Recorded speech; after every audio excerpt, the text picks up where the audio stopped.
Biden called Peter Doocy a pretty lousy name. Peter Doocy's a very nice young man. You can tell he's very respectful. He's not Jim Acosta or one of the other exhibitionists there in the White House press room. He asks tough questions, but that's the job of a person in the press. And in this case, he asked the president a question about inflation because they were told they couldn't ask questions about Russia. So others were asking about economic matters. He asked about inflation, and then Biden attacks him. And we're starting to see why maybe Hunter Biden is the way that he is. I'm just guessing. So Peter Doocy was on Hannity last night. It was actually very, very compelling. Take a look at this. Go. Biden took a slightly different tone today, didn't want to answer any questions, and he called our own Peter Doocy a stupid son of a bitch. Really? Take a look. What do you think President Biden inflation that? Do you think inflation is a political liability? That's a great asset. More inflation. What a stupid son of a bitch. Now, let's stop there. Now, he knew he was on a live mic. He had to know he was on a live mic. It's not like this, where guys are, fooling around, figuring out production and the... No, he just spoke. Right, guys? So he had to know he was on a live mic. Which is why he was going like this, because he knew. So, of course, it's going to pick that up. Go ahead. Stupid son of a bitch. Mr. Unity strikes again. In all seriousness, Joe Biden really shouldn't be casting stones from an extremely fragile glass house.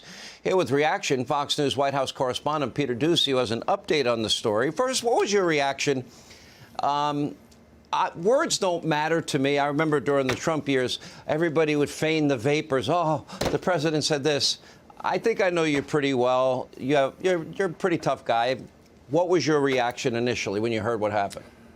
My reaction, Sean, was delayed because, as you can see in that clip, the Biden staff were ushering us out. They were telling us, okay, thank you, time to go. And you can see right there, people are just starting to move towards the door, myself included. It wasn't until we went to the basement and then outside and then back to the press room that somebody said, hey, did you hear what the president said about you? I said, no. What did he say? He said he called you a stupid SOB. And I was thinking, I did not hear that.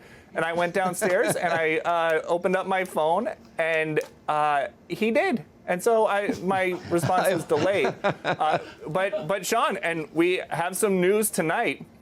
After years of clips of the president and I kind of mixing it up on the campaign trail and during the transition and here at the White House, within about an hour of that exchange, he called my cell phone and he said, it's nothing personal, pal. And we went back and forth and we were talking about just kind of moving forward. And I made sure to tell him that I'm always going to try to ask something different than what everybody else is asking. And he said, you've got to. And that's a quote from the president. So I'll keep doing it. So let's just wait there. So he didn't apologize. That's not an apology. That's Joe Biden. Remember I told you the story? My wife and I are on an Amtrak minding our own business. And we go from Washington. We're going from Washington to New York. And in comes the Bidens. So I put my head down. I don't want the eyes to me like, oh, jeez. So anyway, he wasn't running for anything back then, except his seat. And he was dressed to the T's with his tie, and he sits towards the back. They had saved a couple seats for him because Joe's known to ride on the Amtrak. After all, his son was on the board, And Dr. Joe Biden was there with her stethoscope. No, I'm just kidding. But she was apparently sitting across from him, and they went somewhere, and she got off, maybe in Philly or something, and he was still there.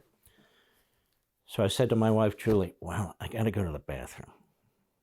I mean, after all, I'm not a camel. So I guess I got to walk by him. So I got up, and I'm walking by, and our eyes do meet. And he gave me a Valentine. No, what happened was, I said, how are you, Mr. Vice President? He wasn't Vice President, but to be respectful, and he looks at me and he says, you're a smartass. So I looked at him. I couldn't level the guy. He was already sitting. He was Vice President, older guy. I said, I was just going to say, do you normally travel without protection? It's dangerous out there. And he said, well, I appreciate you mentioning that. Thank you. And that was the extent of it. And then I went and got a hot dog. Want to see more Mark Levin? Go to LevinTV.com and subscribe now.